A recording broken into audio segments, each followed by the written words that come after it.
Hi అండి, welcome back to my channel Divya talks.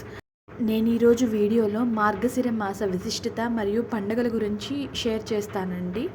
మార్గశిర మాసం 2024 December 2న start అవుతుందండి. డిసెంబర్ 30వ తారీఖుతో ముగుస్తుంది. హిందూ సనాతన ధర్మంలో మార్గశిర మాసం ప్రాముఖ్యత విశిష్టత గురించి తెలుసుకుందామండి. హేమంత ఋతువులో మొదటి మాసం మార్గశిరం. మృగశిర నక్షత్రం పూర్ణిమతో కలయిక వలన ఈ మాసానికి మార్గశిరం అనే పేరు వస్తుంది. ఈ మాసం గురించి శ్రీకృష్ణ పరమాత్ముడు మాసానం మార్గశీర్షాహం అని అన్నాడు. మాసాలలో మార్గశిర మాసాన్ని నేనే అని స్వయంగా చెప్పాడు. లక్ష్మీనారాయణ స్వరూపమైన ఈ మాసంలో ప్రతిరోజు శుభప్రదమైనదేనండి. తొలి రోజు మనం అంటే కార్తీక మాసం పూజలు వ్రతాలు చేసిన తర్వాత పోలిని పంపించి ఆ దీపాన్ని వదలటంతో ఈ మాసం స్టార్ట్ అవుతుంది. మార్గశిర మాసం ప్రతిరోజు శుభప్రదమైనదేనండి. ఈ మార్గశిర మాసంలో మనం ఏ పూజ చూసినా అది విష్ణుమూర్తికి చెందుతుంది. ఆయనే స్వయంగా చెప్పాడు, నేనే ఈ మాసంలో ఏ పూజ చేసినా అది ప్రతిదీ నేనే స్వీకరిస్తాను అని. ఈ మాసంలో చేసే పూజ, హోమం, అభిషేకం ఇలా ఏ దైవ కార్యం చేసినా దానిని స్వయంగా తానే స్వీకరిస్తానని శ్రీకృష్ణ పరమాత్మ చెప్పాడు. ఈ మాసమంతా మనం మహావిష్ణువుని పూజిస్తాం. ప్రాతకాలం ఆచరించే స్నానాన్ని మాఘ స్నానం అంటారండి. శ్రీ మహావిష్ణువుకి ప్రీతికరమైన మాసం ఇది. నారాయణుడు సూర్యుడు వృశ్చిక రాశి నుండి ధనుర్రాశిలోకి ప్రవేశించే సమయం నుంచి ధనుర్మాసం స్టార్ట్ అవుతుందండి. ఈ మాసంలో మహావిష్ణువు వద్ద ఆవునేతితో దీపాన్ని వెలిగించి విష్ణు సహస్రనామం, భగవద్గీత పారాయణ చేయటం వల్ల విష్ణు కటాక్షం లభిస్తుంది. ఈ మార్గశిర మాసంలోనే గురువారాలని లక్ష్మీదేవికి పూజ చేయటం వలన అష్టదరిద్రాలు పోయి సకలైశ్వర్యాలు సిద్ధిస్తాయండి. ఈ గురువారాలని లక్ష్మీ వారాలని అంటాము. ఈ మార్గమాసంలో ప్రత్యేకంగా లక్ష్మీదేవికి పూజ చేయటం అనేది చాలా మంచిదండి.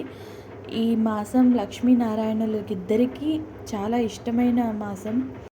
అలాగే ఈ మాసంలో లక్ష్మీనారాయణులకే కాక కాలభైరవునికి, సుబ్రహ్మణ్యేశ్వర స్వామికి, దత్తాత్రేయ స్వామికి ఇలా పూజ చేస్తారండి. ఈ నెలలో వచ్చే పండుగల గురించి తెలుసుకుందాం ఇప్పుడు. మార్గశిర శుద్ధ పంచమిని నాగపంచమి అని అంటారండి. ఈరోజు సుబ్రహ్మణ్యేశ్వర స్వామికి పూజ చేయటం వలన చాలా మంచిది. మార్గశిర శుద్ధ షష్ఠి స్కంద షష్ఠి అని అంటారండి.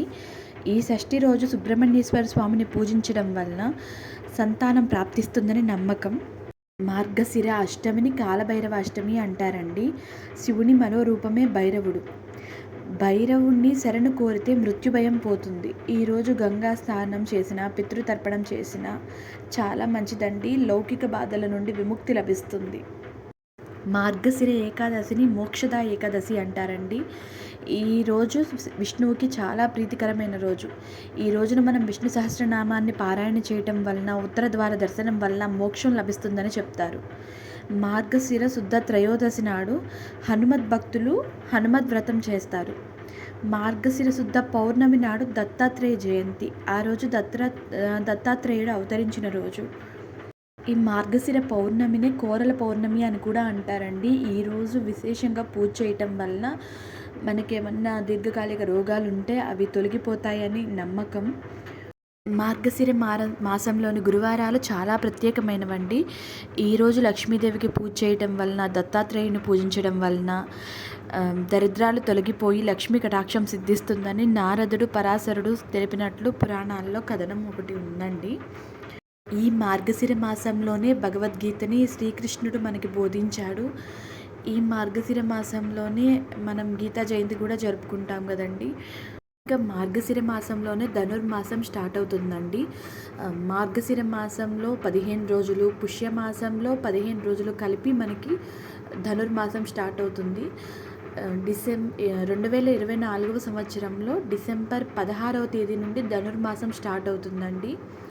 ధనుర్మాసంలో ధనుర్మాస వ్రతాన్ని ఆచరించడం వలన పెళ్ళి కాని ఆడపిల్లలకి మంచి భర్త లభిస్తాడండి. పెళ్ళయ్యి ఏమైనా సమస్యలు ఉన్నవారికి ఆ సమస్యలు తొలగిపోతాయి. ఈ ధనుర్మాస వ్రతం చేయటం వలన, ఈ మాసంలో తిరుప్పావే చదవటం వలన చాలా మంచి ప్రయోజనాలు ఉంటాయండి. మనం ధనుర్మాసంలో శ్రీకృష్ణ పరమాత్ముడిని మధుసూదనుడు అనే నామంతో పూజిస్తామండి. మనం స్వామిని ఈ పేరుతోనే పూజించాలి. ఈ నెలలోనే ధనుర్మాసం ప్రారంభం రోజు నుంచి నెల పట్టడం అంటారండి. నెల పట్టడం అంటే మనం సంక్రాంతి నెల ప్రారంభం అవుతుంది.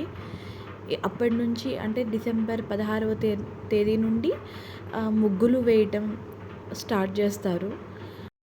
ఇంకా మార్గశిర మాసంలో చేసే లక్ష్మీ గురువారాల గురించి, ఆ వ్రత విధానం గురించి పెట్టవలసిన నైవేద్యాల గురించి నేను మరో వీడియోలో షేర్ చేస్తానండి. ఈ వీడియో మీకు నచ్చితే లైక్ చేయండి, షేర్ చేయండి, కమెంట్ చేయండి, సబ్స్క్రైబ్ చేయండి. Thank you.